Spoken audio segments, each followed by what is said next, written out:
अखिलेशानंद का बड़ा बयान। आजादी के बाद की सरकारों ने धर्मनिरपेक्षता का गलत मतलब निकाला। उन्होंने कहा धर्मनिरपेक्षता शब्द संविधान में नहीं है। तत्कालीन सरकारों ने मुस्लिमों को संरक्षण को ही धर्मनिरपेक्षता माना है।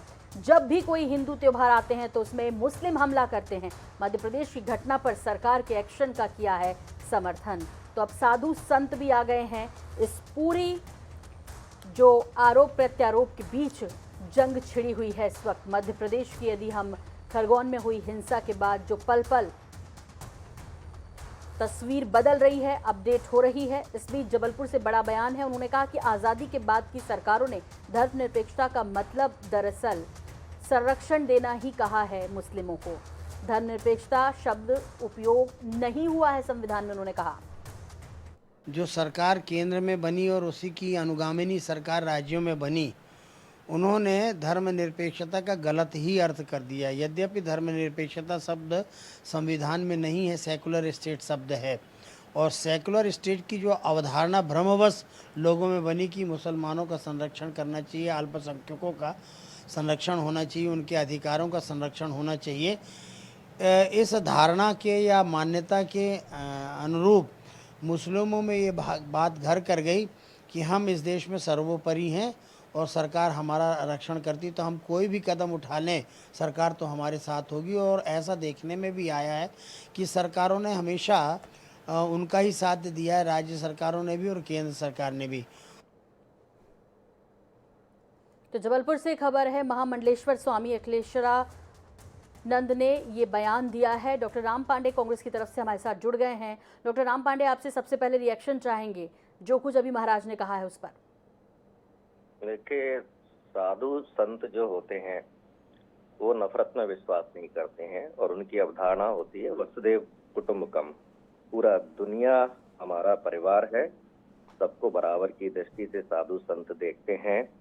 और ये धर्मनिरपेक्ष संविधान में है या नहीं है? क्या प्यार मोहब्बत करना, भाईचारा करना, एक दूसरे के साथ गले मिलना, एक दूसरे का सम्मान करना, एक दूसरे के सुख दुख में आना, यदि ये धर्मनिरपेक्षता है तो इसमें गलत क्या है? हमें एक दूसरे का सहयोग और सम्मान करना ही चाहिए। भाई 1947 के बाद देश आजाद हुआ तो दलितों को आरक्षण दिया तो कुछ लोगों ने कहा ये दलितों का तुष्टीकरण है, जबकि उनकी स्थिति बहुत खराब थी। आज देखा कल अंबेडकर जयंती सबने मनाना शुरू की।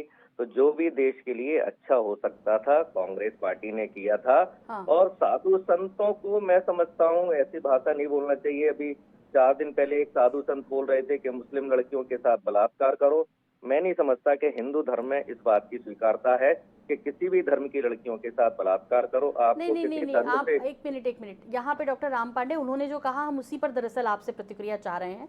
उन्होंने ये कहा कि तत्कालीन सरकारों ने धर्मनिरपेक्षता का मतलब सिर्फ मुस्लिम संरक्षण को ही समझा है दरअसल। जी, तो इनको ज्ञान की कमी है ना।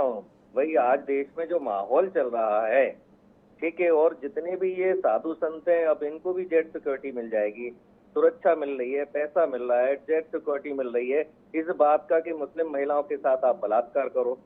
तो साधु संतों की ये भाषा नहीं होती है। हमारे देश के 99% साधु संत प्यार मोहब्बत में विश्वास करते हैं, सबके सम्मान में विश्वास करते हैं। वो हिंदू मुस्लिम सिख ईसाई को अलग नहीं देखते हैं। अभी जो भारतीय जनता पार्टी के बहकावे में और भारतीय जनता पार्टी जो फायदा देती है, जेट सुरक्षा देती है, ये आश्रम सब देती है, बच्चे पैसा थोड़ी देती हैं है। डॉक्टर राम पांडे की कोई भी जी, बहका देगा, बोल देगा और ये लोग बोलने लगेंगे। स्वामी जी हैं और वो यदि कोई बात कह रहे हैं, आपने कहा ज्ञान की कमी हो सकती है, स्वामी जी हैं, उन्होंने कोई बात की है तो देश के संदर्भ में इसको गंभीरता से लिया जाना चाहिए या नहीं लिया जाना चाहिए? क्या वाकई में इस तरह की स्थिति है? इस पर हम उनकी ज्ञान पे कहाँ बात करेंगे डॉक्टर राम पांडे। फिलहाल हमारे साथ हितेश वाजपेयी जी जुड़ गए हैं और बीजेपी के वरिष्ठ नेता हैं। हितेश जी, डॉक्टर राम पांडे हमारे साथ कांग्रेस की तरफ से हैं और जिस तरह से अखिलेश्वरानंद जी का बयान आया है, सबसे पहले तो प्रतिक्रिया आपकी उस पर चाहिए।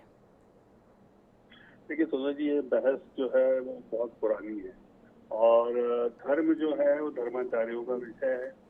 संविधान जो है वो राष्ट्र का विषय है, राष्ट्र को नेतृत्व देने वाले लोगों का विषय है। और ये बात सच है कि जब संविधान में सेक्युलर शब्द जोड़ा गया बाद में, तो हम जानते हैं बहुत बहस हुई इसको लेकर। और उसका कारण ये था कि धर्म के आधार पर तो 2 देश बन गए थे और हमने उस त्रासदी को भी देखा बहुत अच्छे से। तो हम कहीं नहीं चाहते थे कि धर्म या अधर्म किसी भी बात का उल्लेख उसमें आए, लेकिन जो धर्मनिरपेक्षता की आड़ में देश में हुआ वो भी हमने चुनाव में बहुत अच्छे से पूरे देश में देखा।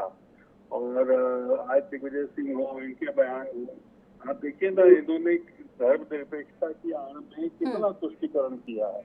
अब आप लोगों की विवेचना की वजह से वो खुलने लगा है, ये बात सच है, लेकिन हाँ, राजनेताओं ने इसका फायदा उठाया है और कांग्रेस ने तो बखूबी उठाया है। जी, हालांकि उन्होंने किसी विशेष राजनीतिक दल का नाम नहीं लिया है तेजी, लेकिन उन्होंने लगातार कहा कि सरकारें यही मानती रही कि धर्मनिरपेक्षता का मतलब मुस्लिम संरक्षण है, लेकिन कहीं ना कहीं इसके बाद जो हिंदुओं पर जिस तरह से प्रताड़ना हुई है और उसके बारे में कोई बात नहीं करता, तो शायद इसीलिए उनको लग रहा है कि संकट है। फिलहाल बहुत शुक्रिया डॉक्टर राम पांडे हमसे जुड़ने के लिए, बात करने के लिए। डॉक्टर हितेश, आपका भी बहुत बहुत धन्यवाद हमसे बात करने के लिए। और अगली खबर का रुख कर लेते हैं। आपको बता दें इस वक्त